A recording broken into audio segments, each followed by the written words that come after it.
तो आइए आज के क्लास में हम देखते हैं पाराबोला के बाद अब एलिप्स कॉनिक सेक्शन के बारे में हमने आपको बता दिया था कि जब इस पीएम और पीएस का रेशियो 1 के बराबर होता है तो वो कॉनिक सेक्शन एलिप्स होता है। अगर ये रेशियो पीएम और पीएस का जो रेशियो होता है पीएम बाई पीएस अगर 1 है तो पाराबोला बनता है। अगर पीएम बाई पीएस या लेस देन 1 हो तो एलिप्स बनता है। और ये पीएम और पीएस का रेशियो ग्रेटर देन 1 हो तो हाइपरबोला बनता है। यह कॉनिक सेक्शन के फर्स्ट क्लास में फर्स्ट लेक्चर में हमने आपको बताया था कि कॉनिक सेक्शन के 3 पार्ट हैं। ये डिपेंड करते हैं कि फिक्स्ड पॉइंट S से P के डिस्टेंस और फिक्स्ड पॉइंट ZN से P के डिस्टेंस का रेशियो क्या है। अगर रेशियो 1 है तो पाराबोला, रेशियो अगर वह 1 से कम है तो एलिप्स, अगर रेशियो 1 से अधिक है तो हाइपरबोला बनता है। तो इसमें पाराबोला से रिलेटेड हमने बहुत सारे कंसेप्ट आपको दिए और अब हमको एलिप्स के बारे में कुछ कंसेप्ट है। तो एलिप्स के बारे में हमने ये बता दिया था कि पीएम और पीएस का जो रेशियो हो, ratio of distance from fixed point and distance from fixed straight line is constant is equal less than 1 is equal to less than 1, then that conic section is called ellipse। तो ellipse के बारे में कहा जाता है कि ellipse is the locus of that point which moves in the plane such that its distance from a fixed point and its distance from a fixed straight line bears a constant ratio less than 1। एक constant ratio देता है जो ratio 1 से कम हो। तो इसको अब इसमें एक हम क्वेश्चन हमेशा जो बोर्ड में पूछा जाता है कि find the standard equation of ellipse. यह क्वेश्चन जो है आपको +2 के विद्यार्थियों के लिए भी है और ये question BSc honours first part Bihar university और बीएससी सब्सिडियरी फर्स्ट पार्ट के विद्यार्थियों के लिए, एमसीए के वही विद्यार्थी जो मैथमेटिक्स सब्सिडियरी रखे हैं उनके लिए भी ये क्वेश्चन है कि find the standard equation of ellipse. Ellipse का स्टैंडर्ड इक्वेशन ज्ञात करें। तो इसका हम सॉल्यूशन देते हैं। ठीक है, और लिखते हैं लेट S, देखिए यहां पर S है, S be the focus and ZM be the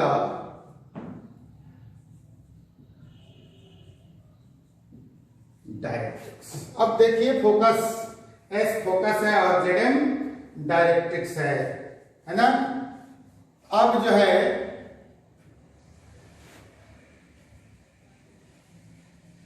draw SZ perpendicular to ZM from S। अब देखिए S से ZM पर SZ परपेंडिकुलर हम खींच दिए। ठीक है, S से SZ परपेंडिकुलर हम खींच दिए, किस पर, ZM पर। अब जो है अब आगे अब SZ पर कोई पॉइंट A ले लेते हैं,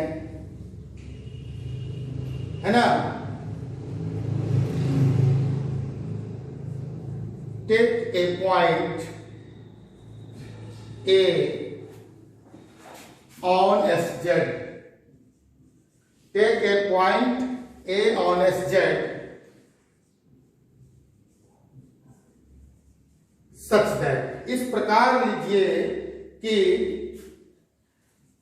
S A equal to E into AZ हो जाए, एस ए हो जाए ई इंटू एजेड, मतलब पॉइंट एस से अब ये जेड का डिस्टेंस एस जेड है ना, तो S A equal to E into AZ, S A E into मतलब एस ए और एस जेड का जो रेशियो हो वह ई हो जाए, कोई ना कोई कांस्टेंट हो जाए जो इसेंट्रिसिटी कहलाता है ना।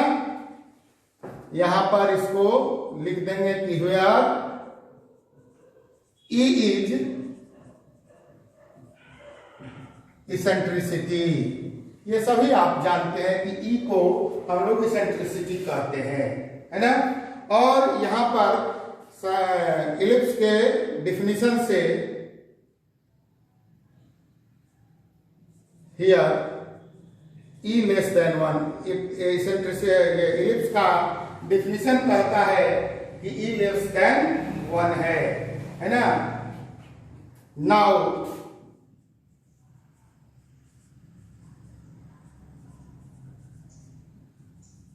प्रोसीडिंग एस जेड को बढ़ाने पर, proceeding S Z we have a dash and a dash as another point। अब एस जेड को बढ़ाने पर हम लोग को एक ए डैश, एक ऐसा पॉइंट प्राप्त होता है कि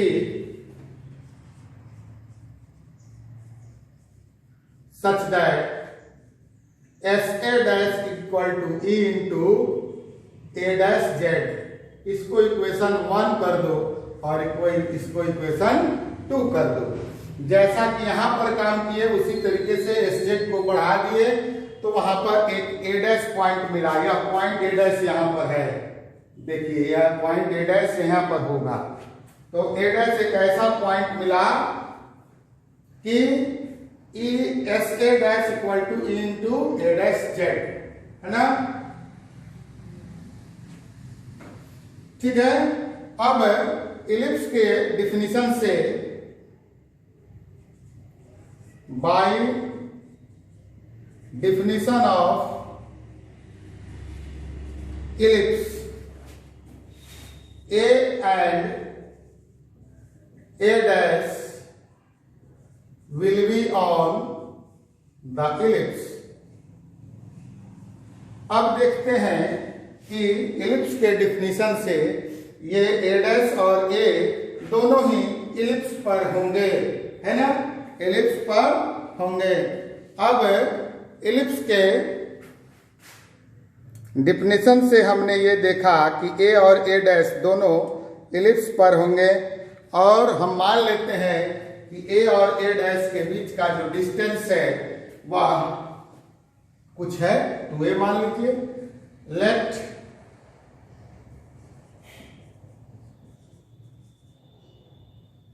distance of A dash equal to 2a, मान लिया कि ए डैश का डिस्टेंस 2a है और 2a के मध्य में c है एंड c इज इट्स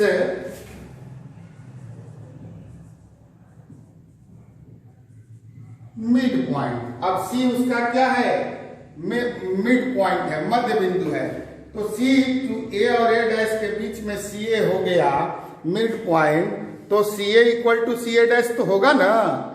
तो इस तरीके से हम लोग ये लिख सकते हैं, so ca equal to C A dash equal to a। इसको भी एक पॉइंट, एक इक्वेशन के रूप में मान लो, आगे हम लोग जब चलेंगे तो इसकी आवश्यकता पड़ेगी, है ना। तो अब फ्रॉम इक्वेशन 1, अब इक्वेशन 1 से देखिए, है ना, इक्वेशन 1 से एस ए है या ए एस है ना, एस को हम लोग क्या लिख रहे हैं, एस को सी ए माइनस सी एस लिख सकते हैं, है ना। तो from equation 1 C A minus C S, देखो इक्वेशन 1 में एस ए है तो एस ए को हम लोग लिख सकते हैं C A minus C S equal to, अब यहां पर ई है, देखो ई है, अब देखो एजेड को क्या लिख सकते हैं, एजेड, देखो फिगर में एजेड को क्या लिख सकते हैं हम लोग, सी जेड माइनस सी ए, एजेड को लिख सकते हैं सी जेड माइनस सी ए। देखिए सब फिगर में दिया हुआ है, इसको आप इसको 3 हटा दीजिए, इसका जरूरत नहीं है, इसको आप 3 कर दो, ठीक है। अब इक्वेशन 1 को हम लोग इस मुकाम पर लाए, अब इक्वेशन 2 देखो, फ्रॉम इक्वेशन 2, अब इक्वेशन 2 से हम देखते हैं कि इक्वेशन 2 क्या है, एस ए डैश है, एस ए डैश है, तो इसको हम लोग लिख सकते हैं C S plus C A dash equal to E into, देखो फिगर में अब जो है ए डैश जेड है, ए डैश जेड को क्या लिखेंगे, C Z plus C A dash, C Z plus C A dash, और इस C Z plus C A dash को हम लोग लिख सकते हैं E into C Z plus C A, क्यों, क्योंकि C A equal to C dash, C A dash है, C A equal to C A dash और दोनों का डिस्टेंस बराबर है और वह ए के इक्वल है ना। तो सी ए इक्वल टू हमारा सी ए डैश है, इसलिए इक्वेशन 2 से हमको मिल गया कि C S plus C A dash equal to E into C Z plus C A. अब इसको हम लोग इक्वेशन 4 मान लेते हैं, यह इक्वेशन हमारा 4 आ गया। जब इक्वेशन 4 आ गया तो अब देखो इसमें हम लोग क्या करेंगे, अब इन दोनों को आप इक्वेशन 3 और 4 को जोड़ दो, है ना।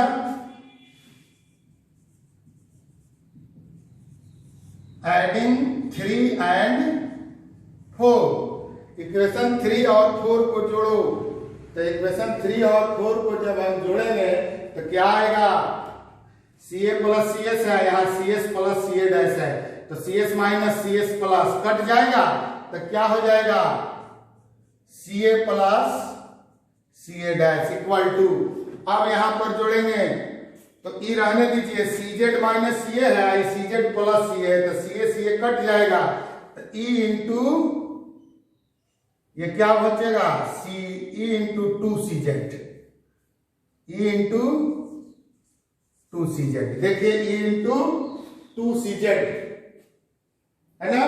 तो सी A plus C A dash, चूंकि सी ए और सी ए दोनों बराबर होता है तो इसको लिखेंगे A plus A equal to 2 E into C Z. अब हमारा यहां पर हम पहुंचते हैं, इसको आगे, अब ये होगा हमारा क्या होगा, 2a equal to 2e into C Z, 2 से 2 कैंसिल हो गया, है ना। तो ये हो गया a equal to e into C Z, इसलिए C Z equal to a by E. यह इक्वेशन हम लोग यहां पर 5 एक ले सकते हैं, इक्वेशन 5 ले लिए, है ना।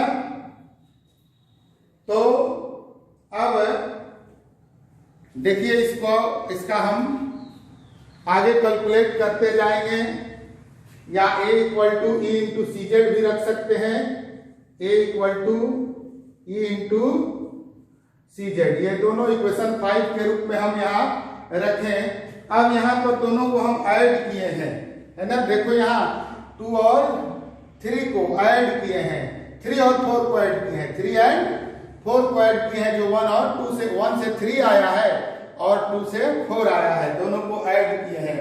और फिर जब दोनों को घटाएंगे, है ना, सब्ट्रैक्टिंग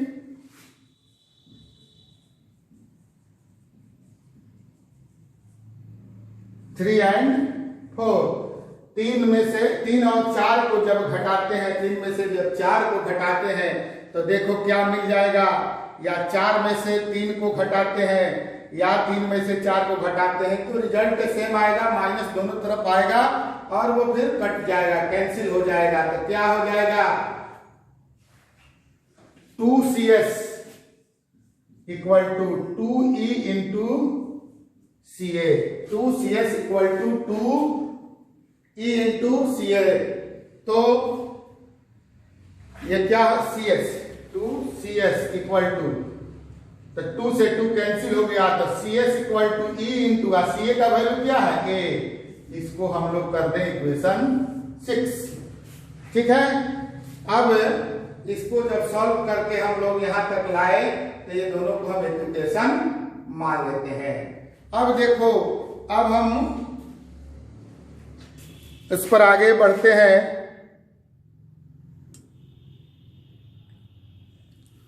कि अब C जो है मिड पॉइंट है, अगर C को हम लोग मूल बिंदु ओरिजिन मान लें, अगर C को हम लोग ओरिजिन मान लेते हैं तो आगे का क्या होगा, है ना। तो देखो यह जो पॉइंट है C, ये जो पॉइंट है C, इसके लिए ये एक्स एक्सिस है तो ये वाई एक्सिस है। तो अगर हम लोग इसको आगे बढ़ा करके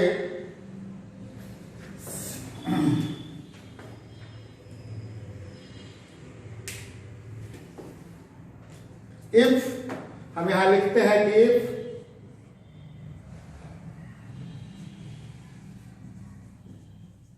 suppose C as origin, C को हम लोग ओरिजिन मान लेते हैं, then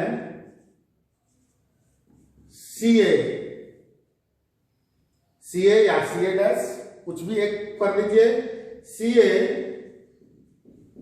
will be X axis and ये जो CB है या CY है, CY will be y axis. ठीक है, जब हमने देखो वहां कि जब हमने इसको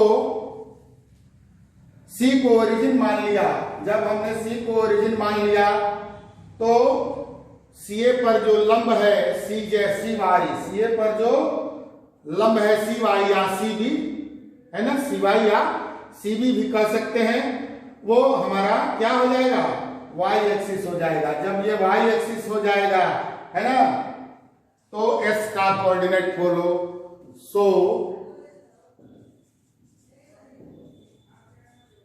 कोऑर्डिनेट ऑफ s का कोऑर्डिनेट ये ओरिजिन हो गया, तो यहाँ CS बराबर ए ही आया है, कहीं देखिए CS बराबर ए ही आया है, तो CS ए ही हो गया, S या चूंकि y ये मूल बिंदु से बाएं तरफ है तो इसका माइनस ए ही हो गया, और चूंकि x अक्ष पर है तो इसका कोऑर्डिनेट 0 हो गया। So coordinate of S is minus A E 0। And अब देखो, अब जो है डायरेक्ट्रिक्स ZM जो है, डायरेक्ट्रिक्स ZM है कितनी दूरी पर है, CZ दूरी पर y अक्ष के समानांतर है, तो y अक्ष के समानांतर रेखा का समीकरण क्या होता है, x इक्वल टू जो जितनी डिस्टेंस पर वह मूल बिंदु से है, तो क्या हो जाएगा, एंड इक्वेशन ऑफ डायरेक्ट्रिक्स।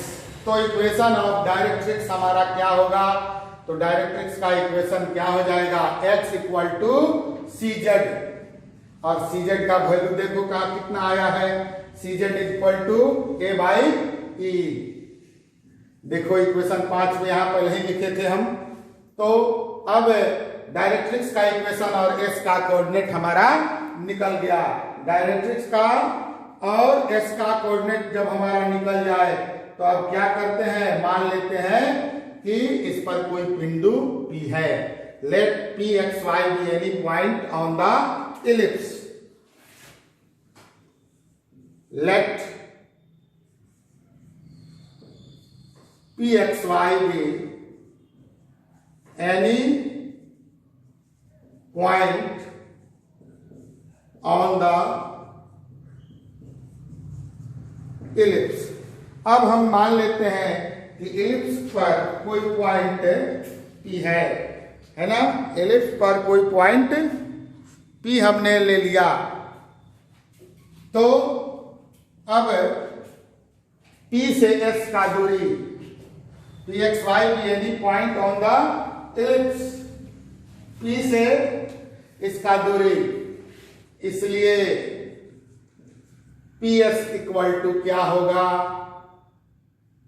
है ना। तो PS का डिस्टेंस क्या हो जाएगा, x minus x1 minus x2 के होल स्क्वायर पर, तो माइनस यही है, तो x प्लस ए का whole square plus y minus 0 का whole square, that is x square plus 2aex plus a square e square plus y square, ये हो जाएगा PS का डिस्टेंस। और इसको कर दो यहां पर PS स्क्वायर, तो रूट हट जाएगा।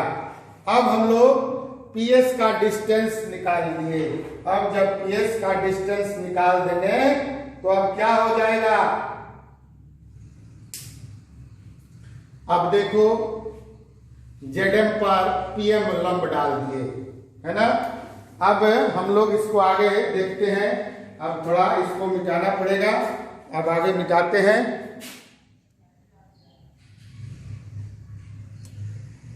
सभी लोग को यह लिखने के लिए थोड़ा सा समय देते हैं। तो अब इसको आगे बढ़ाते हैं।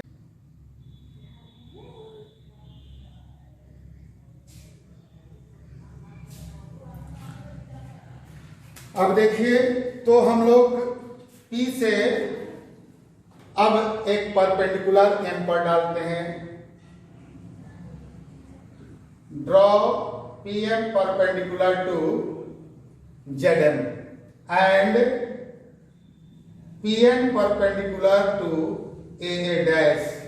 अब हम लोग P से ZM पर PM लंब डाल दिए और AA डैश पर एक PM लंब डाल दिए, परपेंडिकुलर दे दिए।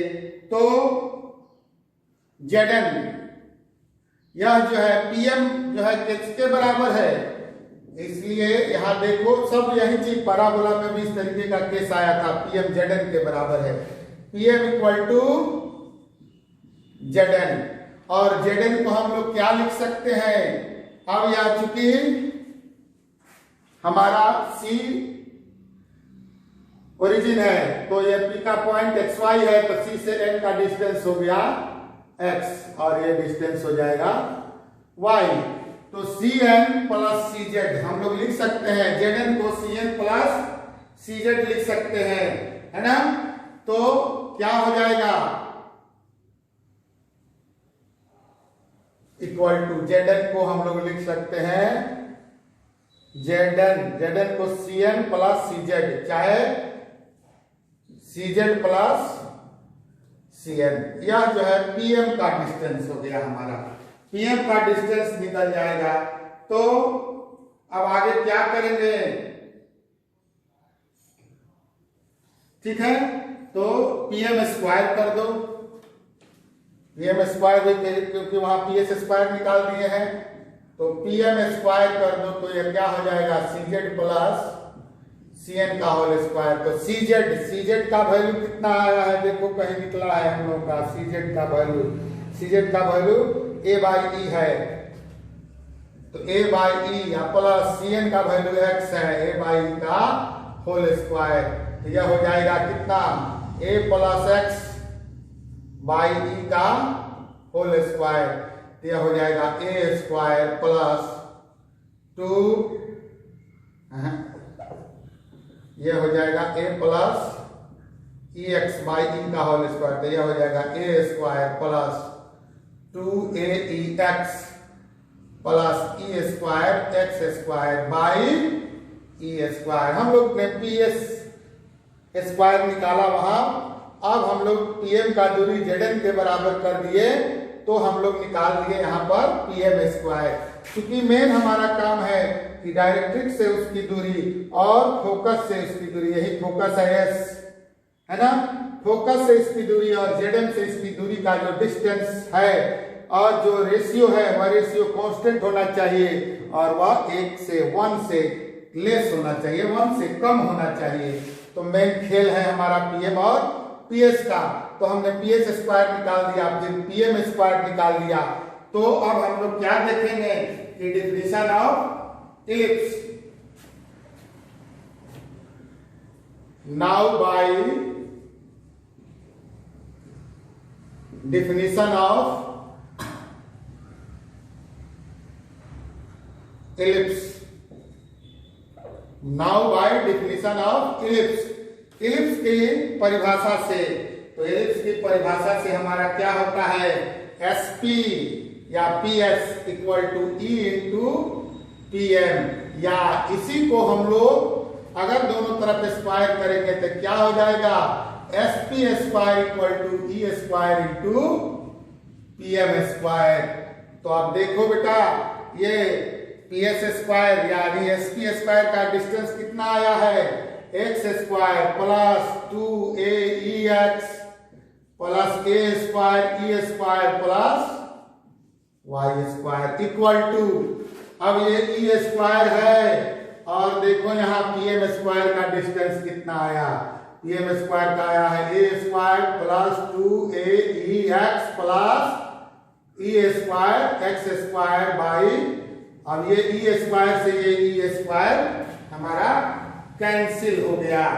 जब कैंसिल हो जाएगा तो देखो अब दोनों तरफ कुछ पॉइंट मिलते जुलते हैं जो कट जाएंगे, 2AEX और ये 2AEX कट जाएगा, है ना। अब क्या बचेगा, तो एक्स स्क्वायर का टर्म दो यहां भी है और यहां भी है, तो यहां पर लिखो एक्स स्क्वायर कॉमन ले लीजिए, तो यह हो जाएगा 1 माइनस E स्क्वायर। अब यहां पर कॉमन ले लीजिए A स्क्वायर, तो यहाँ E स्क्वायर -1 होगा, क्योंकि ये स्क्वायर यहां आकर के घटेगा। तो ठीक है, कोई दिक्कत नहीं, ठीक है। अब चूंकि यहाँ पर दोनों में 1 माइनस E स्क्वायर है, E स्क्वायर -1 है, तो दोनों को समान रूप में लाना होगा, तो यहाँ से माइनस कॉमन ले लीजिए, तो x square into 1 minus E square plus नहीं है, यहाँ माइनस कॉमन ले लीजिए, तो यहाँ माइनस हो जाएगा, minus A square into 1 minus E square equal to 0, ठीक है। तो अब जो है, अब हम लोग इसको क्या करेंगे, इधर y स्क्वायर भी कहीं था ना, ये y स्क्वायर भी है हमारा, क्या है y स्क्वायर भी है, यहाँ छूट गया है, plus y square equal to 0 plus y square equal to 0। तो अब देखो यहाँ हो गया X square into 1 minus E square plus y square equal to A square यहाँ रहने दें, और तब ये क्या हो जाएगा 1 माइनस E स्क्वायर। यहां पर देखिए,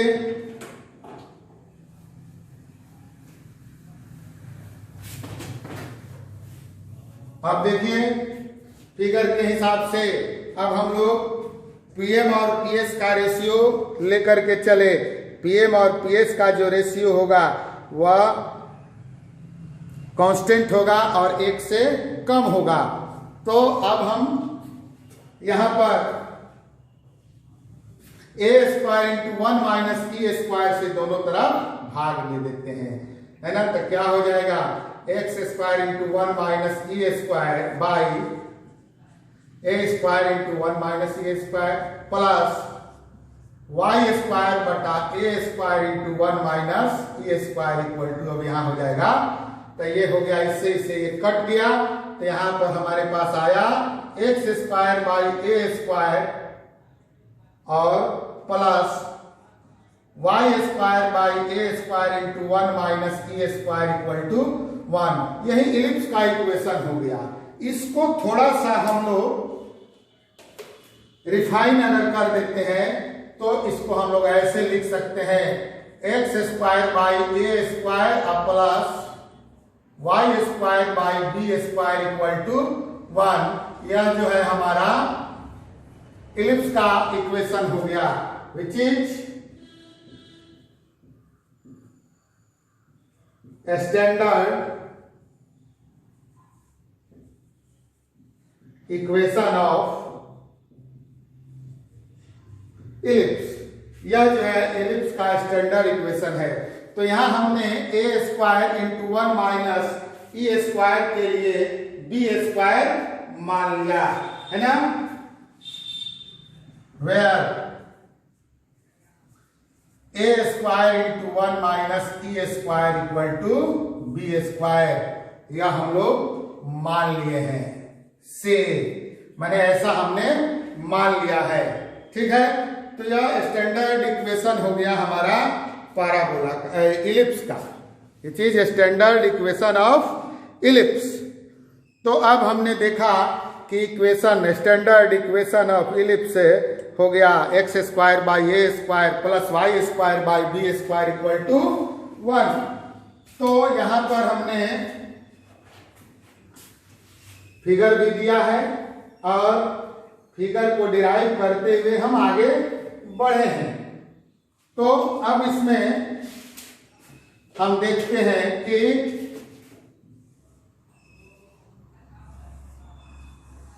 हमने माना कि B square equal to A square into 1 minus E square. तो इससे हमको मिल जाएगा कि B square by A square equal to 1 minus E square. तो यहां पर अगर ई स्क्वायर यहां ला देते हैं तो यह क्या हो जाएगा 1 minus B square by A square, 1 minus B square by A square. तो इससे क्या निकल जाएगा कि E square equal to A square minus B square by A square. तो अगर हम लोग निकालना चाहें कि ई बराबर, तो यह क्या हो जाएगा root under A square minus B square by A.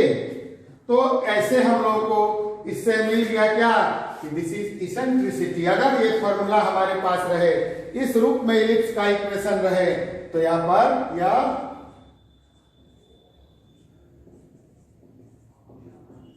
Eccentricity ई निकल गया। ठीक है, अब देखिए यहाँ इसेंट्रिसिटी ई का वैल्यू अगर आगे हमको जैसे जरूरत पड़ता है ना, तो क्या हो जाएगा eccentricity A square minus B square by A. B square बराबर हमने मान लिया कि A square into 1 minus B square. तो B square by A square करेंगे तो 1 माइनस ई स्क्वायर। तो ई स्क्वायर बराबर क्या बच जाएगा 1 minus B square by A square. तो ई स्क्वायर का मान निकला, ई निकला, जहां ई क्या होता है इसेंट्रिसिटी होता है।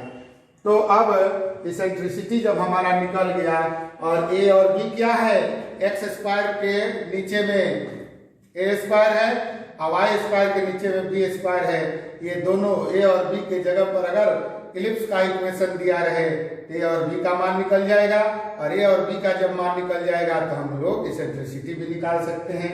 इसकी चर्चा हम लोग आगे करेंगे, है ना, अगले क्लास में, क्योंकि ये खुद में बहुत बड़ा एक थ्योरी है जिसको पूरा क्लास एक लग जाता है 40 मिनट 45 मिनट। इसमें तो थोड़ा हम लोग तेजी करते हैं कि डाटा भी ध्यान देना रहता है कि कितना जीबी डाटा आगे बढ़ जाए, इसलिए आप यहाँ देखेंगे।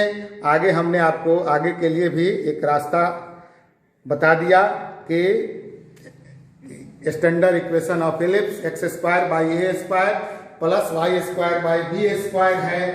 तो हम लोग को अगर इलिप्स का इक्वेशन मालूम रहे और कहे कि इसका आप इसेंट्रिसिटी ज्ञात करो, तो इसेंट्रिसिटी निकालने के लिए यहीं से, और यह कहां से निकला कि यहाँ बी स्क्वायर जो मान लिए हैं किसके जगह पर ए square into 1 minus E square की जगह पर, तो इसेंट्रिसिटी निकाल लेंगे।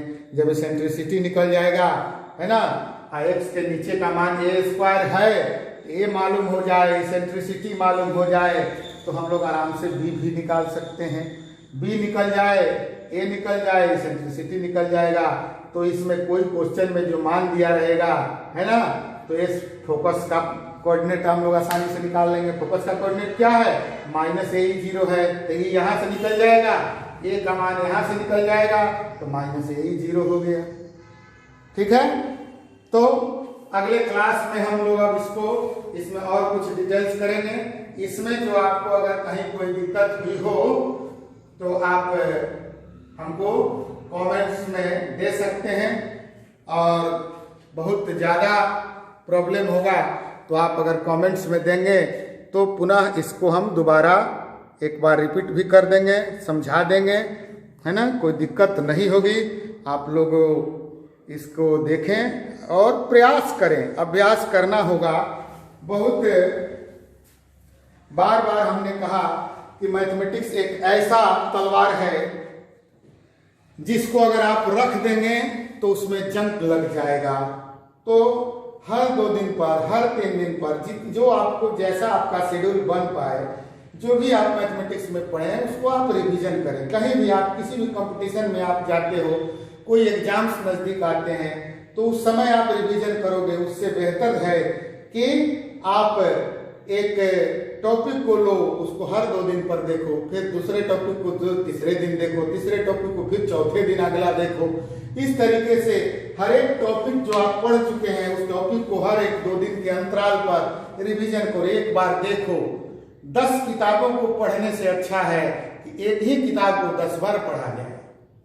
आपको मिलाने के लिए 10 किताब अपने सामने रखते हो और सोचते हो कि इसमें ये दिया वो दिया, बेवजह का टाइम वेस्ट होता है। किसी भी बुक में कोई भी कंसेप्ट है, अगर हमने ये इलिप्स आपको बताया तो इलिप्स का कंसेप्ट जो मैंने आपको दिया, जिस बुक से हमने आप पढ़ा और आपको जो कंसेप्ट हमने दिया, वहीं किसी भी ऑथर के, राइटर के, कोई भी टीचर, कोई भी मैथमेटिशियन आपको यही कंसेप्ट देगा। बस कंसेप्ट देने का जो तरीका होगा वो सबका बदल जाता है, पढ़ाने का तरीका कुछ अलग हो जाएगा, है ना। कोई इसी को कहीं कुछ शॉर्ट करेंगे, कोई इसमें कुछ ट्रिक लगाएंगे, इस तरीके से। लेकिन ये जो कंसेप्ट हमारा है, P से S का डिस्टेंस और P से ZM के डिस्टेंस का जो रेशियो होता है वो कांस्टेंट होता है, और वह कांस्टेंट रेशियो 1 से कम होता है। इस कंसेप्ट को कोई नहीं बदल सकता है। अब फिर नया रिसर्च कोई होगा तो इसको कुछ और अलग तरीके से हम व्यक्त कर सकते हैं, लेकिन यही कंसेप्ट रहेगा हमेशा। तो इस कंसेप्ट को समझाने का मेरा तरीका अलग है, किसी और का तरीका अलग हो सकता है। तो इससे बेहतर है कि 10 किताबों को पढ़ने से अच्छा है कि एक ही किताब को आप बार बार 10 बार देखें। बहुत सारी बातें आपको ध्यान में आ जाएंगी। तो इसका प्रैक्टिस करने के लिए मैथमेटिक्स का अगर आप रिवीजन चाहते हैं, मैथमेटिक्स में अच्छा करना चाहते हैं, तो सबसे पहले you have to must take copy and pen before you. अपने सामने एक कॉपी कलम लो, उसके बाद कोई ना कोई एक टेक्स्ट बुक लो, उसको देखो, उससे अपना काम करो, फिर मिलाओ, फिर काम करो, और ऐसे आगे बढ़ो। और उसको एक बार, बार 10 बार देखोगे तो अपने आप सारे कंसेप्ट आपके दिमाग में सेट हो जाएंगे। इस तरीके से आपका कंसेप्ट अपना बन जाएगा और आप भी जो है उसको अच्छी तरीके से एक्सप्लेन कर सकते हो। तो धन्यवाद। आज का क्लास जो है इतना ही। आपका दिन शुभ हो। लॉकडाउन में आप रहें, लॉकडाउन के नियमों का पालन करें, सभी सुरक्षित रहें, घर में रहें, है ना। और अपने माता पिता का आशीर्वाद लें, अपने गुरु का आशीर्वाद लें, अपने इष्ट देव, कुलदेव और जो जिसको मानते हैं, अल्लाह, खुदा, गॉड, जिसको जो मानते हैं उसके हिसाब से सबसे विनती करें, प्रार्थना करें कि इस महामारी से हम लोगों को निजात मिले। हर हर महादेव, जय भोलेनाथ।